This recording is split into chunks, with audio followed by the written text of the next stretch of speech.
Welcome to the Karplusan Mountains, the land that Sek Kuar Deathkeeper calls his home. Sek Kuar isn't exactly the friendliest guy. He's more of an antisocial type who occasionally dabbles in necromancy. I mean, they call him Deathkeeper, in case the wand made out of a human skull and the massive scythe that could suck the soul from your body didn't make it obvious enough. This guy isn't exactly nice. Look at this face right here. This definitely looks like the face of a guy who's been talking to trees and dead bodies in the mountains for years on end now. When we take a look at this beautiful beast, we discover that he is a 5 mana 4/3 with a creature token creating ability. Now I know a lot of you out there are going to take one look at this card and say, bro, I'm throwing this in the trash can and I'm setting the whole thing on fire. Is he a tier 1 CEDH powerhouse? No, but he's better than you think.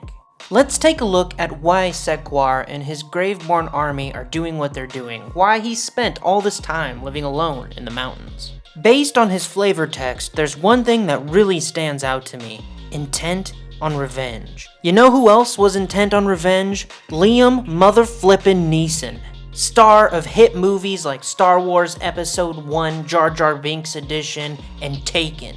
Based on this scientific evidence, there's only one thing we can logically conclude. Sek Kuar Deathkeeper is the Liam Neeson of the Magic universe. These are my 5 reasons why Sek Kuar Deathkeeper is the most underrated Jund commander. Let's take a trip to magical Christmas land where Sek Kuar and all of his best friends are together on the battlefield. As you can see, many of Sek Kuar's friends have very similar abilities to him. Now, let's see what happens when we use one little Emrakul's Evangel to systematically murder all of our creatures. Tokens happen, like all of the tokens happen. From this little scenario here, we turn 5 creatures into 31. Just imagine how friendly Sek Kuar can be when you add in a Parallel Lives, Altar of the Brood, or Baby Perforos, aka Impact Tremors. Board wipes are an inevitable part of Magic life. There's always going to be a smug player or two at the table dropping one of these at an inconvenient time.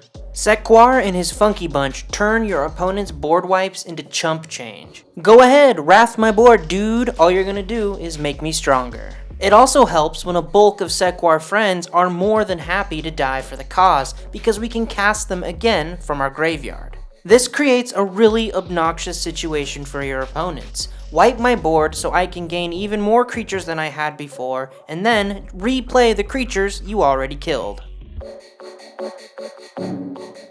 Sek Kuar is a bit of a sociopath. He's all about sacrificing his own creatures to hurt our opponents even more.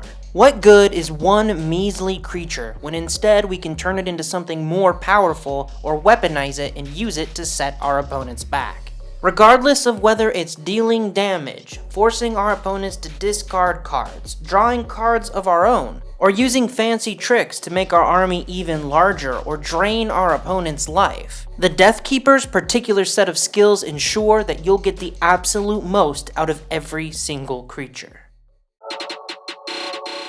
You better believe the king of Junjank can combo off. It starts with these 2 beauties right here, Ashnod's Altar and Nim Deathmantle. Utilizing creatures like Grave Titan that create tokens when they enter the battlefield, you can potentially have Grave Titan enter the battlefield over and over and over again and make a limitless number of zombies. But maybe you hate zombies and you'd rather have some angry little gobos instead. Well, you can do that with the Mog War Marshal. You can also loop creatures with Undying or Persist through the Altar Deathmantle combo to achieve similar results. Or maybe you're one of those good old-fashioned jerks who would rather make infinite mana to pump into a spell like Torment of Hailfire or good old-fashioned Fireball. Well, Sek Kuar's got you covered there too. The best part about playing with Sek Kuar is nobody takes him seriously. People will look at you like you're crazy or that you have no idea what you're doing. Why would you play a commander like that? Why not just play Food Chain Prosh or Crush the Blood Braided? Is Yargle tier 1? Am I losing my mind? If you're like me and you love a challenge and you like to play with something new and interesting that also has the potential to be very powerful, Sek Kuar Deathkeeper is the perfect commander for you. But I want to hear from you, deck builders. Who else out there is an underrated commander? A commander that deserves a little more love, a little more shine, some time in the spotlight. Someone who is really good and people just don't see it. Let me know in the comments. And you know what's up. Stay classy, deck builders. I'll see you next time.